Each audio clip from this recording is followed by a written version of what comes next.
ان جماعتوں کی طرح سے ہماری بھی ایک جماعت حضرات کے مشورے سے طے ہوئی، جس میں تینوں ملکوں کے دو علماء تھے۔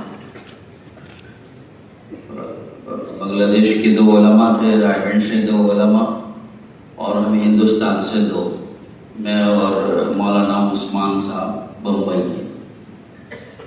تو ہماری یہ جماعت بھی تقریباً اسی نوعیت کو سامنے رکھتے ہوئے، جیسے ابھی ڈاکٹر شکیل صاحب نے افریقی ملکوں کی جو نوعیت بتائی، اسی نوعیت کو ملحوظ رکھتے ہوئے یہ جماعت بھی بنی، اور یہ بھی ہماری جماعت تقریباً 37 دن لگا کے واپس آئی۔ 10 جولائی کو ہم یہاں سے 9 جولائی کو ہم یہاں سے نکلے تھے، اور 16 اگست کو ہماری واپسی ہوئی، اور وہاں سے سیدھے 3 دن کے بعد گودرا آ گئے تھے۔ تو ہم لوگ اپنے اپنے ملکوں سے، اپنی اپنی ترتیبوں سے ہدایات لے کر کہ ان ملکوں میں جا کے کیا کرنا ہے، وہ جمع ہو گئے ہم ہرگیسا میں۔ ہماری یہ جماعت تقریباً 4 ملکوں کے لیے بنی تھی: صومالی لینڈ، صومالیہ، جبوتی، حبشہ جس کو ایتھیوپیا کہتے ہیں، ان 4 ملکوں کے لیے یہ جماعت بنی تھی۔ تو پہلا ہمارا وقت شروع ہوا ہرگیسا سے، یعنی ہرگیسا کیپٹل سٹی ہے صومالی لینڈ کا، تو وہاں سے ہمارا وقت شروع ہوا۔ 5 دن ہمارے وہاں لگے، اس کے بعد پھر 5 دن صومالیہ جس کا کیپٹل سٹی موگدیشو ہے وہاں لگے، پھر 5-6 دن تیسرے ملک جبوتی میں لگے، پھر تقریباً 18 دن حبشہ میں لگے۔ وہاں کام ذرا زیادہ تھا، اس لیے وہاں زیادہ وقت لگا۔ تو ہرگیسا جب ہم پہنچے، جس دن ہماری جماعت جمع ہوئی 10 تاریخ کو، تو ہماری جماعت کے آنے سے پہلے ہی وہ حضرات جماعت کے استعمال کا مشورہ کرنے کے لیے نظام بنا کر جماعت کو استعمال کرنے کے لیے اطراف کے 3-4 ملکوں کے ذمہ دار ساتھیوں کو بلا لیا تھا۔ صرف ہرگیسا کے نہیں، اطراف کے 3-4 ملکوں کے لوگ بھی آ گئے تھے، یہی 4 ملکوں کے۔ یہ اس لیے جمع ہوئے تھے کہ یہ ہماری جماعت کی نوعیت غلط نوعیت تھی، اور اس وقت میں جو کام کرنا تھا وہ کام بھی، جیسا کہ ابھی بتایا گیا، صحیح نہج کے کام کو سمجھانا تھا۔ ابھی انہوں نے اس کا فیصلہ نہیں کیا ہے۔ ان ملکوں میں کام مشترک ہے، سب لوگ جڑے ہوئے ہیں الحمدللہ، اور مل کر کام کرنا چاہتے ہیں۔ تو صومالی لینڈ کے لوگ بھی سب کے سب ملے ہوئے ہیں، جڑے ہوئے ہیں، تو ابھی کام ان کا الگ الگ نہیں تھا۔ تو ہماری جماعت کی اطلاع ان کو جب ملی، تو دوسری طرف کے لوگوں نے جماعت آنے سے پہلے حسب عادت سخت رکاوٹیں ڈالی۔ ہمارے شورا کا ذہن رکھنے والوں کو یہ سمجھایا کہ ان کی جماعت آئے گی تو یہ لوگ غیبتیں کریں گے، اور فلاں کے خلاف بولیں گے، فلاں کے خلاف بولیں گے، یہاں فساد ہو جائے گا، اختلاف ہو جائے گا، اور یہ نقصانات ہو جائیں گے۔ تو اس طرح کی بہت ساری باتیں کہہ کر کے دوسرے حضرات کو، شورا کے حضرات کو انہوں نے پریشان کیا کہ یہ جماعت نہ بلائی جائے۔ بالآخر الحمدللہ سب حضرات راضی ہوئے، کسی طرح ان کو راضی کر کے ان حضرات نے جماعت کو لے لی۔ جب جماعت پہنچی تو اب کام کا نہج کیا ہونا چاہیے، اس کے مشورے کے لیے یہ سارے ذمہ دار پہلے سے اکٹھا ہو گئے۔ تو ابھی ہم موجود ہی تھے، ہماری جماعت پہنچی تھی، تو انہوں نے کہا کہ آپ تشریف رکھیں، آرام کریں، ہم لوگ پہلے آپس میں مشورہ کر لیتے ہیں۔ چنانچہ آپس میں انہوں نے مشورہ کیا، اور مشورہ کر کے چند چیزیں انہوں نے طے کی۔ سب سے پہلے یہ نئی تبدیلی ہے۔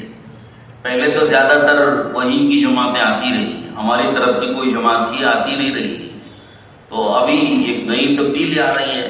تو انہوں نے آپس میں پہلے مشورہ کیا، اور مشورہ کر کے کچھ چیزیں درمیان کی طے ہیں کہ ہم دونوں جماعتوں کا استقبال کریں گے، لیکن جماعتوں کو یہ ہدایت دیں گے کہ وہ 6 نمبر کی بات کریں، کوئی اختلافی بات نہ کریں، اور ہم اپنے کام میں، اپنے اجتماع میں اپنے ملک کا امیر، اپنے ملک کا ذمہ دار ہی فیصل رکھیں گے مشورے کا. ہمارے مشورے میں کوئی باہر کا فیصل نہیں ہوگا.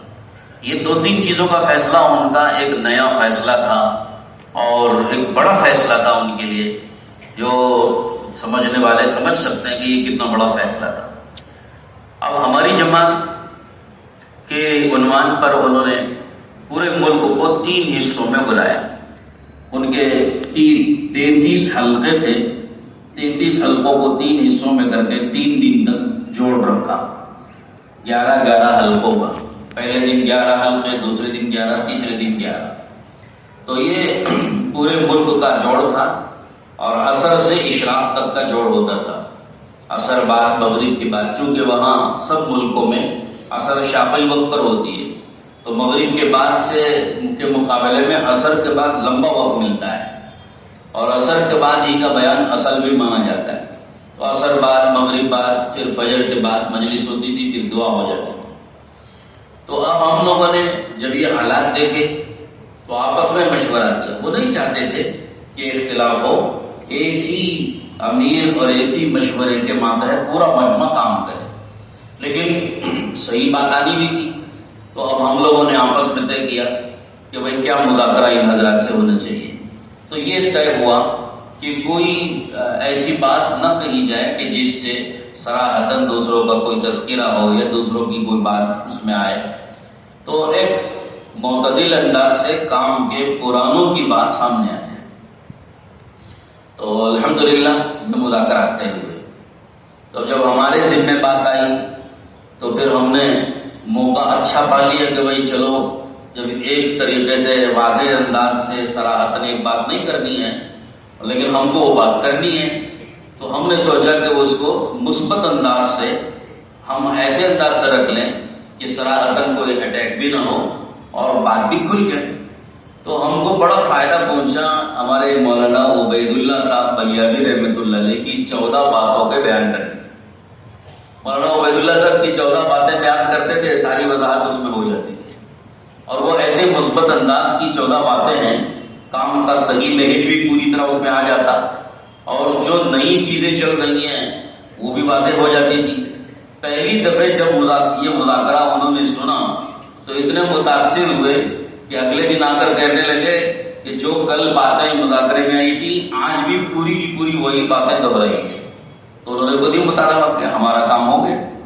ان 14 باتوں میں مختصر، حالانکہ موقع نہیں ہے لیکن مجمع ہمارے پرانوں کا ہے، فائدہ ہو جائے گا، تو ذہن میں آیا کہ اختصار کے ساتھ وہ بھی سنا دیں. 14 باتیں کیا ہیں؟ ایک بات یہ 1988 میں جنوب افریقہ کے پرانے آئے تھے نظام الدین میں، تو ان سے مذاکرہ مولانا عبید اللہ صاحب کا طے ہوا تھا. تو اس میں مولانا نے کام کی 14 بنیادیں بیان کی.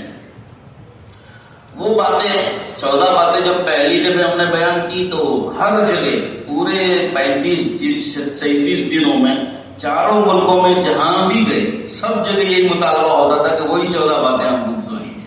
تو ہم کو تقریباً وہ ہر دن کا کام لگ گیا 14 باتیں بیان کرنا، اور اسی میں ہمارے سارے کام ہو جاتے تھے، ساری بات ہمارا مقصد پورا ہو جاتا تھا. تو اس لیے میرے ذہن میں آ گیا اس مجمع کو بھی سنا دیں 14 باتیں. مولانا نے فرمایا تھا کہ ہمارے کام کی جو بنیاد ہے وہ فرد پر محنت ہے، اجتماع اور جلسہ ہمارے کام کی بنیاد نہیں ہے، کبھی کبھی تقاضے پر ہوتا ہے. میں بغیر وضاحت کے سناؤں گا. دوسرا فرمایا کہ ہمارے کام کی بنیاد قدم ہے، قلم نہیں ہے. تیسری بات فرمائی ہمارے کام کی بنیاد دل ہے، دماغ نہیں ہے. چوتھا فرمایا ہمارے کام کی بنیاد استطار ہے، اشتہار نہیں ہے. استطار کے معنی کام چپکے سے کرنا، تشہیر نہ کرنا. اور ایک بات فرمائی ہمارے کام کی بنیاد تبشیر ہے، تنفیر نہیں ہے. اور فرمایا ہمارے کام کی بنیاد تواضع ہے، انانیت نہیں ہے. ہمارے کام کی بنیاد صلح ہے، جنگ نہیں ہے. ہمارے کام کی بنیاد مشورہ ہے، امارت نہیں ہے. ہمارے کام کی بنیاد وہ مثال اصول ہیں، فروع نہیں ہے. اور ہمارے کام میں ترغیب ہے، تنبیہ نہیں ہے. ہمارے کام میں اجمال ہے، تفصیل نہیں ہے. ہمارے کام میں کام کی بنیاد کی اتحاد ہے، اختلاف نہیں ہے، اور ہمارے کام کی بنیاد تواضع ہے، انانیت نہیں ہے، ہمارے کام کی بنیاد امر بالمعروف ہے، نہی عن المنکر نہیں ہے۔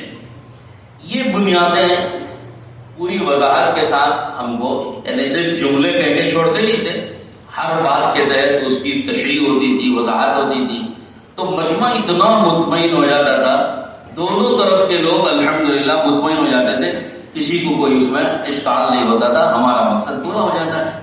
تو تینوں دن الحمدللہ قرآنوں کا مجمع تھا ملکوں کے، اس ملک کے، تو پہلے دن 800 کا مجمع، پھر 1000 کا مجمع، پھر 1500 کا مجمع۔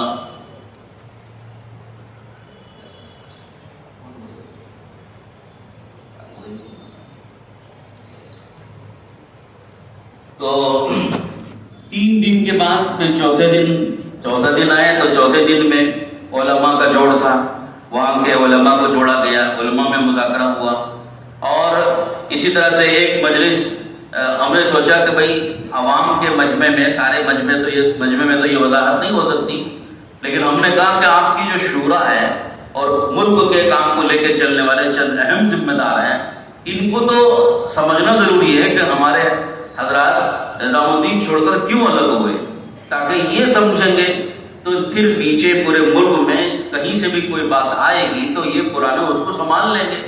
تو وہ لوگ راضی ہو گئے، چنانچہ ایک الگ مجلس ہوئی جس میں سارے پرانے، ایک دن شورا ہی کے لیے ہم نے طے کیا، چوتھا دن صرف شورا سے ہم بات کریں گے، تو چنانچہ صرف شورا کے حضرات جمع ہوئے، اس میں علماء بھی تھے، 2-3 علماء خود شورا میں تھے، ان کو لے کر کے عصر سے لے کر عشاء کے بعد تک کافی لمبی دیر تک تینوں ملکوں کے ہم ساتھی بیٹھے، اور ان سے جب مذاکرہ ہوا تو وہ بہت مطمئن ہوئے، اور انہوں نے فیصلہ کیا کہ ہم انشاءاللہ اس کام کو اپنے بڑوں کی ترتیب پر لے کے چلیں۔ وہاں سے فارغ ہوئے، دوسرے ملک صومالیہ چلے گئے ہم لوگ، بائی ایئر تقریباً 1000 کلومیٹر کا فاصلہ تھا، صومالیہ پہنچے۔ صومالیہ کا جو کیپٹل ہے مقدشو، وہاں جانا ہوا۔ مقدشو یہ جو ہے علماء کا علاقہ ہے، زیادہ تر علماء ہیں وہاں پر، یعنی بڑی تعداد میں علماء ہیں۔ تو جب ہم پہنچے، ہم نے ان سے پوچھا، کارگزاری لی کہ حال احوال لیے، وہاں کا کام الحمدللہ یکسو ہے، وہاں کوئی دوسرے نظریے کے، دوسری فکر کے لوگ نہیں ہیں، سارے کے سارے الحمدللہ ہمارے بڑوں سے جڑے ہوئے ہیں۔ یہی وہ علاقہ ہے مقدشو جہاں چند سال پہلے ہمارے حاجی فاروق صاحب اور حضرت مولانا ابراہیم صاحب، یہ دونوں حضرات بھی وہاں پہنچے تھے۔ ایئرپورٹ پر کافی دیر ان کو روک لیا گیا تھا کیونکہ آپس میں جنگ چل رہی تھی۔ وہاں اس ملک کا یہی حال ہے، کبھی بھی آپس میں لڑائیاں، قبیلوں کی، ایک قبیلے کی دوسرے قبیلے سے جنگیں اور لڑائیاں مسلسل ہو جاتی ہیں۔ ابھی بھی جب ہم گئے تھے تو راستے میں ہر 100 میٹر پر فوج تھی اور وہ گاڑیوں کو چیک کرتی تھی۔ بہرحال وہاں جانا ہوا، ماشاءاللہ ان کا مرکز دیکھ کے دل خوش ہو گیا۔ ہمارے اس سلطان شاہ سے کئی گنا بڑا ہے مرکز، اور صرف ان کے مسجد کا جو ہال ہے اندرونی 51,000 اسکوائر فٹ ہے، اور یہ صرف ان کے ایک منزل میں، ایک ہال میں 12,000 آدمی بیٹھ سکتے ہیں۔ اتنا بڑا ان کا ماشاءاللہ مرکز تھا، اور اس میں انہوں نے پورے ملک کو 2 دن جوڑا تھا۔ پہلے دن میں 1,500 کا مجمع، صرف پرانے 4 مہینے وقت لگائے ہوئے ساتھیوں، پہلے دن 1,500 کا مجمع تھا، ان کے سامنے یہی سارے باتوں کے مذاکرے، کام کے مذاکرے، قرآنوں کے کام کی ترتیبیں، اور یہی ساری 14 باتوں کا مذاکرہ سامنے آیا۔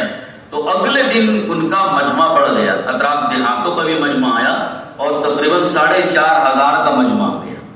اور ان کی جب کارگزاریاں لی گئی تو بڑی حیرت ہوئی کہ اتنی دور دور سے لوگ آئے تھے، 700 800 کلومیٹر کا سفر کر کے، کچھ لوگ ہوائی جہازوں میں آ رہے ہیں، کچھ لوگ سواریوں سے آ رہے ہیں، کچھ لوگوں کی ہم نے کارگزاری لی، ان کو پوچھا کہ 700 کلومیٹر سے کیسے آنا ہوا، تو تب انہوں نے بتایا کہ سواریاں بدل بدل کے انتظار کرتے کرتے تقریباً 4 دن میں ہم یہاں پہنچے۔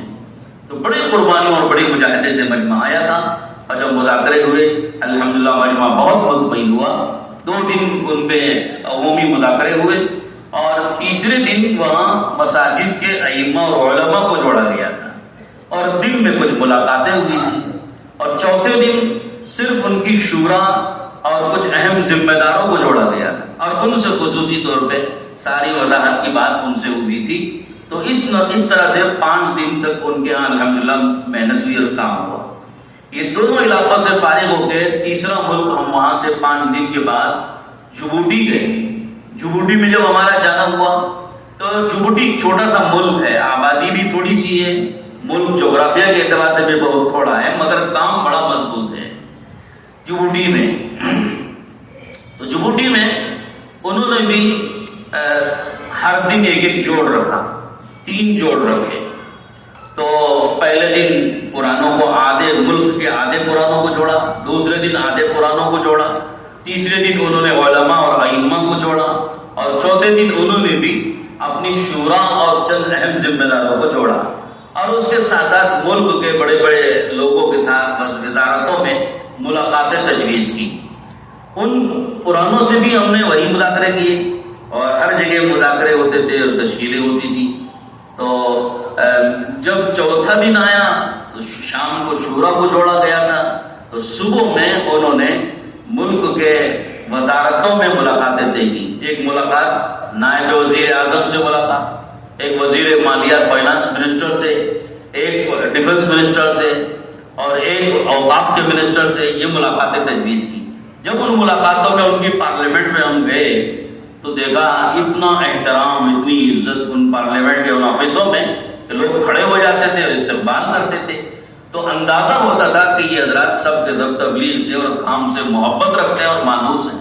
پھر ہم نے تھوڑی سی کارگزاری لی تو کارگزاری سے پتہ چلا, انہوں نے بتایا کہ ہمارے ملک میں کوئی ایک بالغ مرد ایسا نہیں ہے جس کے کم سے کم 3 دن نہ لگے ہو. پورے کے پورے ملک میں سب لوگوں کا وقت لگا ہوا ہے. چھوٹا سا ملک ہے, کام بہت آگے ہے. مستورات کی بھی کارگزاری لی, وہ بھی بہت آگے تھی. 17,000 سے زیادہ گھروں کی تعلیم ہے ان کی روزانہ کی, 17,000 سے زیادہ گھروں کے اندر. تو ایک چھوٹے سے ملک میں کام کی سطح اور وقت لگائے ہوئے, 4 مہینے والے, جلے والے, مستورات میں اوقات لگائے ہوئے ساتھی بڑی تعداد میں ہیں, اور الحمدللہ سب کے سب کام پر جڑے ہوئے ہیں. ان کے ہاں بھی بڑی رکاوٹیں تھیں, بلکہ بہت شدید رکاوٹیں تھیں. آخری دن تک ہم کو ٹکٹ ہمارا مقدیشو سے جبوٹی کا بنا ہوا تھا, لیکن آخری دن تک یہ نہیں کنفرم ہو رہا تھا کہ اس ملک میں جانا کیسے, اس لیے کہ ہمارے پاس ویزا نہیں تھا, ان کا دعوت نامہ نہیں آیا تھا. تو بڑی مشکل سے کل صبح ہمارا ٹکٹ تھا, تو رات میں ہم کو مغرب میں ساری کنفرمیشن ملی. تو اس کی وجہ وہاں پہنچنے پر معلوم ہوئی کہ کچھ لوگ مجھے رکاوٹیں ڈال رہے تھے, تو ان سب کو راضی کرنے میں دیر لگی. بہرحال وہاں پہنچے, وہاں پہنچ کر یہ سارے مذاکرے ہوئے. جب یہ سارے مذاکرے سنے, اس ملک کا کام کر کے ہم جب چوتھے ملک میں گئے تو وہاں ان کا پیغام آیا کہ آپ حضرات کے مذاکروں سے ہمارا دونوں طرف کا مجمع اتنا مطمئن ہو گیا کہ سب کے سب ایک رائے پر جمع ہو گئے, اور سب نے یہ طے کر لیا کہ ہم کو بڑوں کی ترتیب پر صحیح نہج کے ساتھ کام کرنا ہے. اور کہنے لگے کہ آپ لوگوں کی وجہ سے ہمارے سب کے دل جڑ گئے. جو دوسری رائے والے تھے وہ بھی موافق ہو گئے, اب کوئی ہمارے یہاں اختلاف نہیں ہے, اب آپ کی جماعتیں ہمارے یہاں خوب آ سکتی ہیں. تو اللہ تعالیٰ جن کو قبول فرمائے. یہ تینوں ملک بھی, اور اس کے علاوہ جو چوتھا ملک ہم جا رہے ہیں اس ملک میں بھی زیادہ تر صومالی لوگ رہتے ہیں, صومالی قوم کے لوگ. یہ سارے صومالی قوم کے لوگوں کی ایک عجیب عادت ہے, وہ سیکھنے کی ہے. ہمیں پتا چلا کہ دنیا کے کسی بھی ملک میں صومالی لوگ چلے جائیں, وہ اپنی عادت نہیں چھوڑتے. ان کی عادت کیا ہوتی ہے؟ ان کی عادت ہے جہاں جائیں گے مسجد بنائیں گے, مدرسہ قائم کریں گے, مکتب قائم کریں گے, قرآن کے پڑھنے پڑھانے کا سلسلہ شروع کریں گے, اور ان کا مردوں کا لباس سنت والا ہوگا, نمازیں پڑھیں گے, عورتیں پردے کے ساتھ رہیں گی. یہ ان کی عام عادتیں ہیں جو صومالیہ میں بھی ہم نے دیکھی, اور ان لوگوں سے پتہ چلا کہ دنیا کے کسی بھی ملک میں جائیں گے وہ یہ اپنی عادتیں نہیں چھوڑتے. تو چنانچہ الحمدللہ تینوں ملکوں میں ہم نے دیکھا عورتیں کہیں بے پردہ نظر نہیں آئیں, مردوں کو دیکھا لباس مصنوع لباس میں ملبوس, بچے بھی بچیاں بھی, ان کی چھوٹی چھوٹی بچیاں بھی ماشاءاللہ جو ہمارے یہاں نماز میں مخلا پہنتے ہیں, وہ ان کی چھوٹی بچیاں سڑکوں میں پھرنے والی بچیاں بھی اس طرح کا نماز کا مخلا پہنے ہوئے پھرتی ہیں. یعنی چھوٹی بچیاں بھی اپنے سر کے بال نہیں دکھاتی. ایسا ان کے یہاں عام ماحول ہے. نمازوں کا اتنا ماحول تھا, ہم نے ان سے پوچھا کارگزاری میں کہ نماز کا فیصد کیا ہے, تو انہوں نے بتایا ہمارے ہاں نماز کا فیصد 95% ہے، 95% یا 90% لوگ ہمارے یہاں نماز پڑھتے ہیں، نمازی ہیں، یہ ان کی عام عادت ہے الحمدللہ۔ اجتماع ان کا ہوتا ہے صومالیہ میں، تو تقریباً پچھلی دفعہ جب ہوا تھا تو 30 ملکوں سے صومالی قوم کے لوگ اکٹھا ہوئے تھے، اور اب اجتماع ان کا طے ہے۔ حضرت مولانا احمد لاڈ صاحب دامت برکاتہم تشریف لے جا رہے ہیں۔ یہ پہلی تبدیلی ہے جو کئی سال کے بعد پہلی مرتبہ ہو رہی ہے کہ ان کا دعوت نامہ ہمارے حضرات کے نام آیا اور ہماری جماعت جا رہی ہے مولانا احمد لاڈ صاحب کے ساتھ اسی مہینے کی 20 تاریخ کے بعد میں۔ تو انہوں نے بتایا کہ اس اجتماع میں توقع ہے کہ 50 ملکوں سے صومالی لوگ آئیں گے۔ تو یہ سیکھنے کی چیز ہے کہ وہ قوم جہاں بھی جائیں گے اپنی عادت نہیں بدلتی۔ وہاں سے پھر ہم جبوٹی سے فارغ ہوئے تو حبشہ پہنچے۔ حبشہ میں لمبا کام تھا، حبشہ میں چھوٹے چھوٹے علاقوں میں، مشرقی علاقوں میں دیر دعوہ ہے، حرر ہے، جگجگہ ہے، اور جگجگہ کے بعد قبر الدہر ہے، قبر الدہر کے بعد گدئی ہے، گدئی سے پھر کام کرتے ہوئے حدیث بابا، حدیث بابا ان کا مرکز ہے، ہم وہاں پہنچے۔ ہر علاقے میں ہر دن جوڑ تھا، اور ہر دن ہمارا سفر ہی سفر تقریباً یہ چاروں ملکوں کے اندر اندرونی 18 اسفار ہمارے ہوئے اندرونی، اور کل 6000 کلومیٹر کا اندرونی ملک سفر رہا۔ کبھی بائی ایئر تھے، کبھی بائی لینڈ، بہرحال ہر دن الحمدللہ یہی جوڑ، عصر سے فجر تک، عصر سے فجر تک ہر دن یہ مجلسیں اور ہر دن جوڑ۔ تو حدیثہ بابا وہاں پہنچے، پھر وہاں سے ہمارا سفر طے تھا ایک شمال کے علاقہ میں جس کو مکالے کہتے ہیں۔ ہم نے وہاں جاتے ہی پوچھا کہ بھائی ہم نے سنا ہے حبشہ میں حضور اکرم صلی اللہ تعالیٰ علیہ وسلم نے مدینہ منورہ کو ہجرت کرنے سے پہلے صحابہ کو حبشہ کی ہجرت کا حکم فرمایا تھا، وہ علاقہ ہم دیکھنا چاہتے ہیں۔ تو انہوں نے کہا ہم نے آپ کی جماعت کی ترتیب بنائی ہے، وہاں کل کا دن وہاں جوڑ ہے، 2 دن کا وقت ہے، آپ کل وہاں سفر کریں گے۔ چنانچہ ہوائی جہاز سے تقریباً 500 کلومیٹر کا سفر کر کے ہم میکالے پہنچے، جو حبشہ کا بالکل شمال کا علاقہ تھا۔ تو وہاں پہنچے، الحمدللہ جوڑ ہوئے 2 دن تک، اور پہلے دن جمعہ کا دن تھا جب ہم پہنچے۔ تو پہنچتے ہی ہم نے پوچھا کہ بھائی وہ شاہ حبشہ کی جگہ کہاں ہے؟ تو انہوں نے کہا یہاں سے 60 کلومیٹر ہے، ہماری سواریاں تیار ہیں، اگر آپ اجازت دو تو ابھی چلتے ہیں، جا کر فوراً واپس آ جائیں گے تاکہ 100 سے کام میں لگے۔ تو ہم نے فیصلہ کیا بھائی چلو چلتے ہیں۔ تو چنانچہ فوراً سواریوں سے 60 کلومیٹر کا فاصلہ فوراً نکلے اور شاہ حبشہ نجاشی کی سرزمین میں پہنچے۔ تو ان کی وہاں قبر تھی، اور ان کے ساتھ 15 صحابہ اکرام کی بھی قبر تھی، اور وہ صحابہ کی قبر کے ساتھ نجاشی کی قبر ملی ہی بنی تھی، بڑی لمبی قبر۔ اس میں لکھا ہوا ہے حضرت نجاشی رضی اللہ تعالیٰ عنہ، انہوں نے لکھا ہوا ہے، اور پھر 15 صحابہ اکرام کی قبریں وہاں، 3 تو الگ الگ صحابہ کی قبریں تھی، باقی پوری اجتماعی قبر تھی، اور ان سب کے نام ترکیہ کی محنت سے سب صحابہ کے نام 5 صحابیات ہیں اور 10 صحابہ اکرام ہیں، ان کے ساتھ حضرت نجاشی کی قبر ہے۔ ہم نے پوچھا کہ جو صحابہ تشریف لائے تھے وہ یہی جگہ تھی یا کوئی اور جگہ ہے؟ انہوں نے کہا وہ جگہ جہاں صحابہ ہجرت کر کے آئے تھے، حبشہ کی پہلی ہجرت اور دوسری ہجرت جو کی تھی، وہ جگہ یہاں سے 250 کلومیٹر دور ہے، اور وہااں قصر محل بھی ہے بادشاہ کا۔ وہ علاقہ چھوڑ کر بادشاہ ہجرت کر کے یہاں آئے اور یہاں مدفون ہوئے ہیں۔ وہ علاقہ آج تک عیسائیوں کے قبضے میں ہے، وہ عیسائیوں کا غلبہ آج تک ہے۔ وہاں سے ہجرت کر کے یہاں آنے کی وجہ کیا بنی، تو اس کے سلسلے میں انہوں نے کہا تاریخ میں اس کے سلسلے میں مختلف روایات ہیں، خلاصہ اس کا یہی ہے کہ جب صحابہ وہاں تشریف لائے تھے، جس کا واقعہ حضرت شیخ نے بدائل اعمال میں حکایت صحابہ میں لکھا ہے، اور جب وہ صحابہ تشریف لائے تو ان صحابہ کی بات سن کر حضرت جعفر رضی اللہ عنہ کی تقریر سن کر بادشاہ بڑے متاثر ہوئے، اور متاثر ہو کر کے انہوں نے صحابہ کے ساتھ بڑا اکرام کیا اور مدد کا، نصرت کا وعدہ کیا۔ تو ان کی تاریخ کے مطابق بادشاہ مسلمان ہو گئے، اور مسلمان ہونے کی وجہ سے ان کے اوپر حالات آئے، یہاں تک کہ ان کو ملک، سلطنت، تخت اور شاہی محل سب کچھ قربان کر کے، چھوڑ چھاڑ کے، صحابہ کے ساتھ ہجرت کر کے یہاں آنا پڑا، اور سارے ملک کو مال کے بغیر اکیلے صحابہ کے ساتھ قیامت تک اکیلے دفن ہونا پڑا۔ تو یہ اتنی بڑی قربانی ہے، اگر سوچا جائے تو آج تصور نہیں کر سکتے۔ بادشاہ وقت بادشاہ کو ٹھکرا کے، شاہی محل اور شاہی زندگی کو ٹھکرا کر ایک فقیرانہ زندگی اختیار کرنے پر جو نہیں کر سکتے. تو تاریخ میں بات تو کہتے ہیں کہ وہ مسلمان نہیں ہوئے تھے، لیکن یہ قبر صحابہ کے ساتھ ان کا دفن ہونا خود گواہی دے رہا ہے کہ وہ مسلمان ہوئے، اسی لیے تو صحابہ کے ساتھ دفن ہے. اور ان کے سارے علماء اس پر متفق ہیں کہ وہ مسلمان ہوئے اور یہاں ہجرت کر کے دفن ہوئے. تو غرض بڑا عجیب اس کا تاثر رہا. وہاں 2 دن ہم نے کام کیا، تو 2 دن تک ہم نے محسوس کیا کہ جو صفات اللہ کے نبی صلی اللہ علیہ وسلم نے نجاشی کی بیان کی ہیں حدیث میں کہ لا یظلم عنده احد، ان کے ہاں کسی پر ظلم نہیں ہوتا. آپ ارض الحبشہ کے زمین میں چلے جاؤ، صحابہ کو حضور نے مشورہ دے کے بھیجا تھا.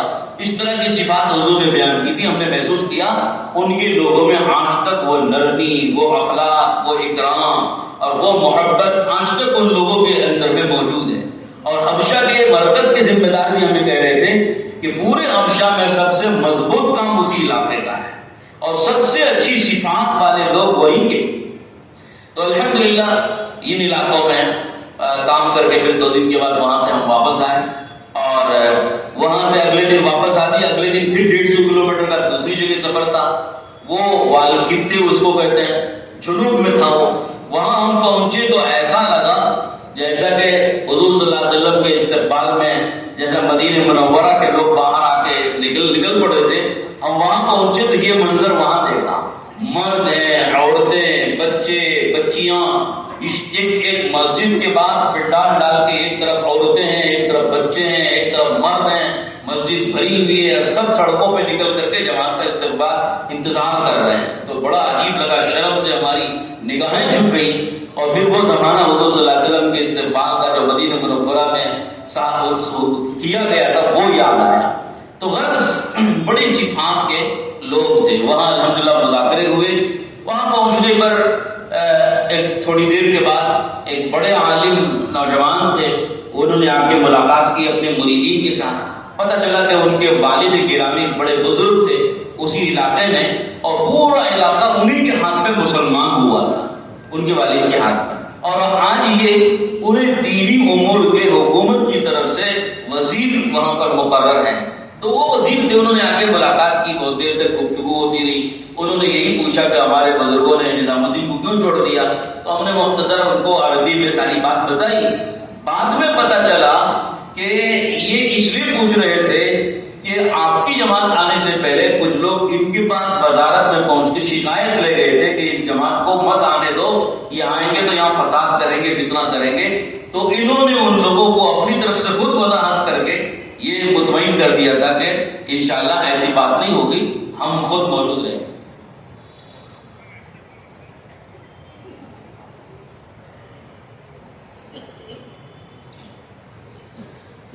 تو اس طرح الحمدللہ کام بہت اچھے سطح کے ساتھ وہاں پر چل رہا ہے.